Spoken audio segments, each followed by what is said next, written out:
वायवस्तो वायवस्थदेवो वत्सलिता प्रार्पयतु श्रेष्ठतमाय कर्मणाव्यायत्वमग्न्यादेव भागमूर्जस्वती पयस्वती प्रजापतिरणमीव अयक्ष्मामावस्तेन ईशतमाघशगुंसो रुद्रस्य हेतिः परिवो वृणक्तु ध्रुवा अस्मिन् गोपतौ स्यादभक्वी यजमानस्य पशून् पाहि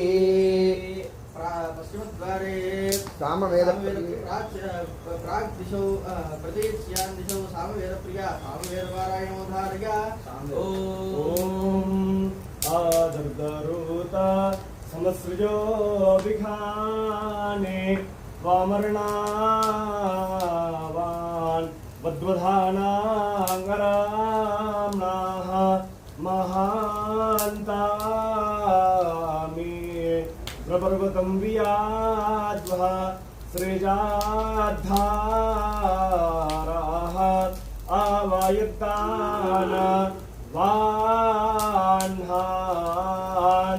ओ ॐ स्वस्ति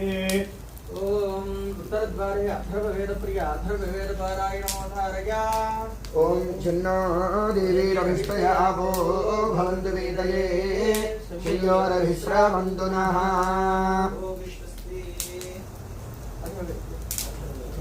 ॐ एत्रे सप्ताः पारयन्ति विश्वा रूपाणि विभ्रातः वाचस्पतिर्बला तेषां तन्वो अद्य दाधातु मे ॐ स्वस्ति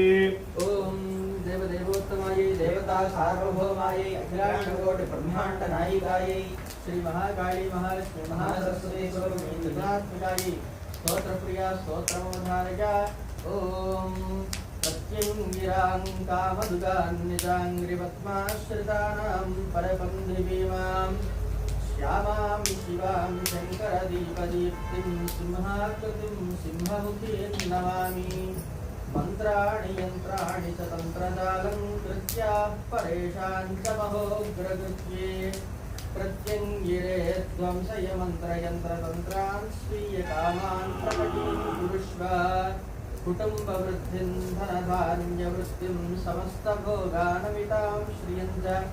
समस्तदेशाधिपतीन् ममाशुभशे शिवे स्थापय शत्रुसन्धान् हनाशु मे देवि महोग्रकृत्ये प्रसीद सिद्धेश्वरि भुक्तिमुक्ति सिंहीं सिंहमुखीं सखीं भगवतः प्रोत्फुल्लवक्त्रोज्ज्वलां शूलस्थूलकपालपाषणपरुग्यग्रोग्रहस्ताम्बुजाम्